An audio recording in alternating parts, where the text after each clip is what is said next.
আপনাদের সঙ্গে আমি অর্পিতা। শুরু করছি পলিটিক্স। ভোট যুদ্ধে অবতীর্ণ দুনিয়ার বৃহত্তম গণতন্ত্র। আজ শুক্রবার দেশের 17টি রাজ্যে ও 4 কেন্দ্রশাসিত অঞ্চলের প্রথম দফার ভোট হলো বাংলার 3 সহ মোট 102টি লোকসভা আসনে। এদিন তামিলনাড়ুতে এক দফায় গোটা রাজ্যে অর্থাৎ 39টি আসনে ভোট। 2019 সালে এই 102টি আসনের মধ্যে বিজেপি 40 আসনে জয় পেলেও তামিলনাড়ুতে ছিল শূন্য।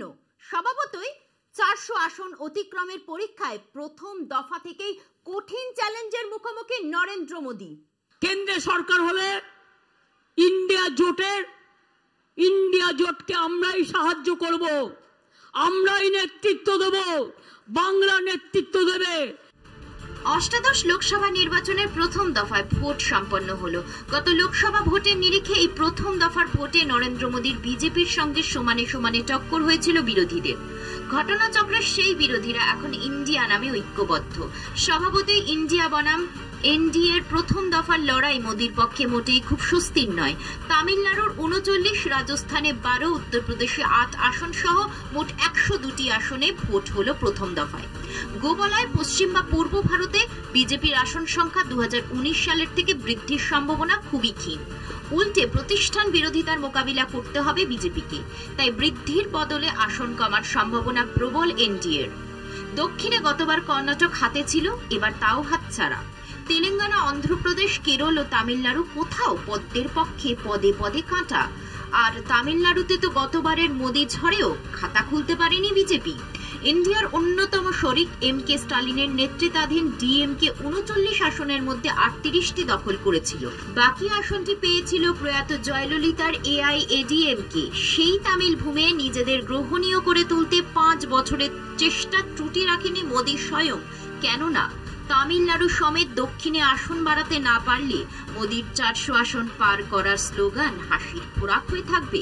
তাই গত বছর এআইএডিএমকের সঙ্গে সম্পর্ক ছিন্ন করে বিজেপি তামিলনাড়ুতে একলা চলার সিদ্ধান্ত নিয়েছিল। একই সঙ্গে তামিল ও সংস্কৃত সম্পর্ক পুনরুদ্ধারে কাশী তামিল সঙ্গম অনুষ্ঠানের আয়োজন হয়েছিল প্রধানমন্ত্রীর সক্রিয় উদ্যোগে। নতুন সংসদ ভবনে সিঙ্গেল প্রতিষ্ঠান নেপথ্যেও ছিল তামিল অস্মিতাবোধকে মূল স্রোতের রাজনীতিতে স্বীকৃতি দান। এসব নিয়েই একক শক্তিতে ইন্ডিয়া শরিক ডিএমএ কে টক্কর দিতে আজ নেমেছিল বিজেপি। জনতার রায় এখন ইভিএম বন্দী। তবে এদিন যদি দ্রাবিড় রাজ্যে দাঁত ফোটাতে না পেরে থাকে বিজেপি, তাহলে মোদীর স্বপ্নই প্রথম দফা থেকে দফা রফা হওয়ার পথে।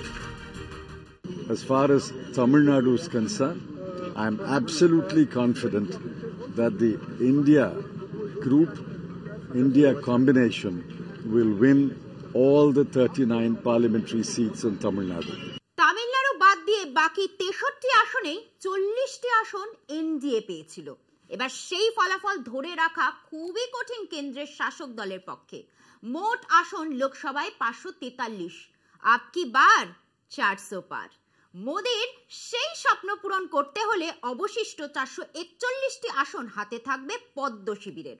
2019 সালে কিন্তু ইন্ডিয়া ছিল না, এবার আছে। সেই কারণেই বলছি, মোদীর যাবতীয় আস্ফালনের মোড়ক আসলে নিজের দুর্বলতা ঢেকে রাখার কৌশল নয় তো। এখন সময় একটা বিরতির। ফিরছি বিরতির পর, সঙ্গে থাকুন।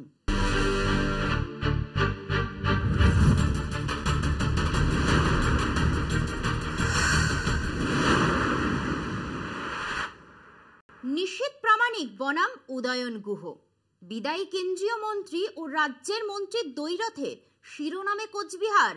উদয়নের গতিবিধি বেঁধে দিতে কমিশনের দরবার নিশীথের, পাল্টা সায়ের বিদায়ী ডেপুটির বিরুদ্ধে ভোটের আগে নালিশ টিএমসির। অ্যাডভান্টেজ নিশীথ নাকি উদয়ন? 15 এপ্রিল জাতীয় নির্বাচন কমিশনে উদয়নের বিরুদ্ধে চিঠি লেখেন নিশীথ প্রামাণিক। চিঠিতে উদয়নকে গুন্ডাদের মাস্টার মাইন্ড বলে উল্লেখ করেন।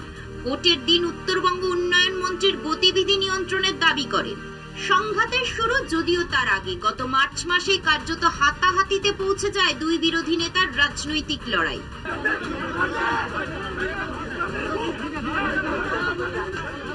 সংঘাতের এই আবহেই শুক্রবার সকাল থেকেই কোচবিহারে খেলা শুরু। ভোট শুরুর প্রথম ঘন্টা থেকেই শিরোনামে কোচবিহার, সকাল থেকেই মাথা ভাঙা ভেটাগুড়ি, দিনহাটা, শীতলকুচি, চান্দামারি থেকে একের পর এক অশান্তির ঘটনা।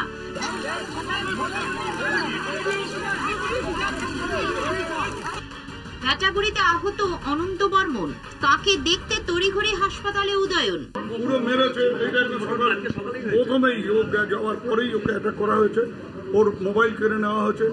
আমি এখন বলতে বাধ্য হচ্ছি যে কমিশন নিরপেক্ষতা কিছু নেই, প্লাস হচ্ছে পুলিশকে একদম ইনঅ্যাক্টিভ করে দিয়েছে, দিয়ে এইগুলো চালাচ্ছে, পুলিশকে ভয় দেখিয়ে আছে বলেই তো ওরা আজকে যারা ওকে মেরেছে তারা, আমি একদম 100% পুলিশ গিয়ে নিশীথ প্রামাণিকের বাড়ি রেড করুক, ওই বাড়ি থেকে যদি না বেরোয় রাজনীতি। 2015 ফরওয়ার্ড ব্লক ছেড়ে তৃণমূলে যোগদান উদয়ন। হাতের তালুর মতো জানেন কোচবিহারের রাজনীতি, তবু তার দলকেই গোল দিয়েছেন হালের নিশীথ প্রামাণিক। প্রথম কয়েক ঘন্টার ময়দানে দেখা যায়নি কোচবিহারের বিজেপি প্রার্থীকে, পরের বেলার দিকে ভোটে সরজমিনে নিশীথ। অশান্তির জন্য নিশীথের টার্গেট উদয়ন গুহ। দেখুন, আমি বারংবার বলেছিলাম যে উদয়ন গুহকে নিজের বুথেই রাখা হোক। ইলেকশন কমিশনের কাছে বারবার অনুরোধ করেছিলাম। উদয়ন গুহ যেখানেই যাচ্ছে তাদের কর্মীদেরকে প্রভোগ করছে, কর্মীদেরকে সাধারণ মানুষের উপর আক্রমণ করবার জন্য, সাংবাদিকদের উপর আক্রমণ করবার জন্য উদয়ন গুহ কিন্তু এক কথায় উস্কানিমূলক বার্তা দিয়ে আসছে। আমি বলবো, সাংবাদিকদের উপর আক্রমণ মানে এটা একেবারে গণতন্ত্রের উপর আক্রমণ। আজকে আমরা বারবার সাবধান করেছিলাম ইলেকশন কমিশনকে যে উদয়ন গুহর মতন একজন অ্যান্টি সোশ্যাল এলিমেন্ট, একজন গুন্ডা, তাকে যদি আজকে ছাড় দেওয়া হয়, তাকে যদি আজকে খোলা ছুট দেওয়া হয়, তাহলে এই পরিস্থিতি হতে পারে। এটা কিন্তু আমরা আগেই বলেছিলাম এবং আমরা সেটা প্রত্যক্ষ করছি। দুপুরের দিকে ফের শিরোনামে উদয়ন, শিরোনামে সেই ভেটাগুড়ি। সকালে অনন্ত বর্মন আক্রান্ত হওয়ার ঘটনায় বিজেপির এক পঞ্চায়েত কর্মীকে গ্রেফতার করে পুলিশ। বিজেপির অভিযোগ, গ্রেফতারির নেপথ্যে উদয়নের হাত, আর তাই উদয়নকে ঘিরে বিক্ষোভ।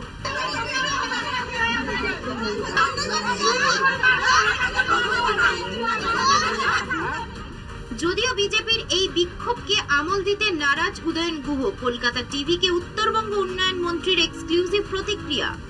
না, আক্রমণের শিকার না। আমি আজকে দেখলাম ওদের হতাশাটা কোথায় গিয়ে পৌঁছেছে, সেই হতাশার থেকে এইটা করেছে। কোন পুরুষ মানুষের ক্ষমতা হলো না আমার সামনে এসে দাঁড়ানোর, মহিলা কিছু জোগাড় করে তাদেরকে এগিয়ে দেওয়া হলো।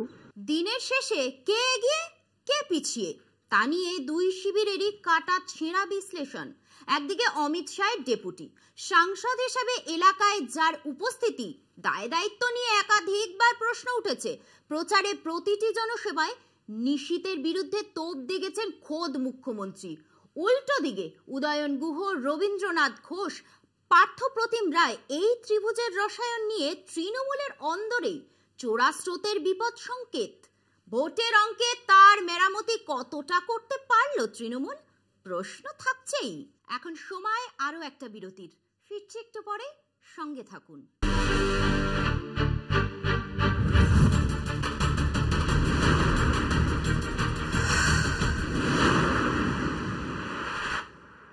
শুরু সেই ভোট প্রচারের গোড়ায়।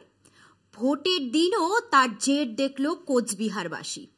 নিশীথ উদয়ন দ্বৈরথে উত্তপ্ত হলো বেশ কিছু এলাকা। সংঘর্ষে জড়ালো বিজেপি ও তৃণমূলের কর্মী সমর্থকেরা। শুক্রবার লোকসভার প্রথম দফার ভোট ঘিরে একের বিরুদ্ধে অন্যের অভিযোগে দিনভর সরগরম থাকলো কোচবিহার। কোচবিহারের রাজনীতিতে বিজেপির নিশীথ প্রামাণিক ও তৃণমূলের উদয়ন গুহের আকচাকচি কোচবিহারের মানুষের কাছে নতুন নয়। মোটামুটি বছরভর লেগেই থাকে দুই নেতার অনুগামীদের মধ্যে হাতাহাতি, চলতে থাকে একের বিরুদ্ধে অন্যের বিষোদ্গার। সেই রাজনৈতিক দ্বন্দ্ব ক্রমেই নতুন করে গতি পায় ভোট ঘোষণা পরে পরে। কার্যত শুক্রবার ভোটের মাঠে উদয়ন গুহকে কিছুটা পিছিয়ে থেকেই খেলা শুরু করতে হয়। নির্বাচন কমিশনের নির্দেশে নিজের এলাকায় বন্দী থাকার সুবাদে জেলার আনাচে কানাচে একাই ঘুরে বেড়ান নিশীথ প্রামাণিক। অন্যদিকে এলাকাবন্দি থাকলেও নিজেকে ঘরবন্দি রাখেননি উদয়ন। দিনহাটার বেশ কিছু বুথ এলাকায় ঘুরে সাহস যোগান দলীয় কর্মীদের। বিজেপির হাতে মার খাওয়া দলের নেতাকেও দেখতে যান হাসপাতালে। আবার ভেটাগুড়িতে বিক্ষোভের মুখে পড়েন মহিলাদের। উদয়নের এলাকা বন্দী থাকার সুযোগ নিতে এদিন সকাল থেকে অতিমাত্রায় সক্রিয় ছিল গেরুয়া শিবিরের কর্মী সমর্থকেরা।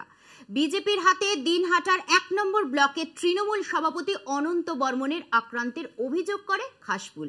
অনন্তকে ভর্তি করা হয় দিনহাটা মহকুমা হাসপাতালে। এরপরেই উত্তেজনার পারদ বাড়ে উদয়নের খাস তালুকে। রাত পর্যন্ত কোচবিহার থেকে তেমন কোনো বড়সড় রাজনৈতিক সংঘর্ষের খবর পাওয়া না গেলেও তৃণমূল বিজেপির মধ্যে অভিযোগ ও পাল্টা অভিযোগের লড়াই জারি ছিল গোটা দিন। এদিন ভোট দেখতে সিতাইয়ে পৌঁছলে কেন্দ্রীয় বাহিনীর সঙ্গে বচসায় জড়িয়ে পড়েন কোচবিহার লোকসভার তৃণমূল প্রার্থী জগদীশ চন্দ্র বর্মা বসুনিয়া। তৃণমূলের অভিযোগ, কেন্দ্রীয় বাহিনীর তরফে বুথ পরিদর্শনে বাধা পান বসুনিয়া। এখানেই শেষ নয়, মাথাভাঙা 1 নম্বর ব্লকের গেন্দুগুড়ি বুথ এলাকায় ক্যাম্প খোলা নিয়ে সংঘর্ষ হয় বিবদমান দুদলের মধ্যে। বিজেপির হাতে 4 দলীয় সমর্থকের জখম হওয়ার অভিযোগ করেছে তৃণমূল। লোকসভা ভোটেও খবরের শিরোনামে শীতলকুচি। যদিও 2021-এর বিধানসভা ভোটের মর্মান্তিক স্মৃতি ফিরে আসেনি এদিন। দু একটা বিক্ষিপ্ত হাতাহাতি ছাড়া মোটের উপর শান্তই ছিল শীতলকুচি। পার হয়ে গিয়েছে 3 বছর, তবুও গত বিধানসভা ভোটে কেন্দ্রীয় বাহিনীর গুলিতে 4 জনের মৃত্যুর স্মৃতি টাটকা এলাকাবাসীর মনে। সেই তদন্ত যদিও এখনো শেষ হয়নি, তার মধ্যেই সেই শীতলকুচিতে আবার কেন্দ্রীয় বাহিনীর নজরদারিতে ভোট হলো শুক্রবার। এদিন শীতলকুচির গোসাইঘাট পঞ্চায়েতের বড়ধাপের চত্রা এলাকায় ভোট দিতে যাওয়ার সময় তাঁদের এক কর্মী তৃণমূলের রোষে পড়েন বলে অভিযোগ বিজেপির। তাকে স্থানীয় হাসপাতালে ভর্তি করা হয়েছে। কেন্দ্রীয় বাহিনীর উপস্থিতিতে তাতে অবশ্য ভোটে কোনো ব্যাঘাত ঘটেনি। অতীত অভিজ্ঞতা মাথায় রেখে শান্তিপূর্ণ ভোটের স্বার্থে এবার কোচবিহারের সব বুথ স্পর্শকাতর ঘোষণা করেছে নির্বাচন কমিশন। কেন্দ্রীয় বাহিনীও ছিল 100% বুথে। বন্দোবস্ত ছিল বুথে বুথে ওয়েবকাস্টিং এর। নিশীথ উদয়ন দ্বৈরথের আবহে এভাবেই ভোটের গুটি সাজিয়েছিল কমিশন। মোটের ওপর সেই কৌশল কাজে লেগেছে বলেই মত কোচবিহারবাসীর। পলিটিক্স আজ এই পর্যন্তই। দেখতে থাকুন কলকাতা টিভি, রাত দিন 7 দিন।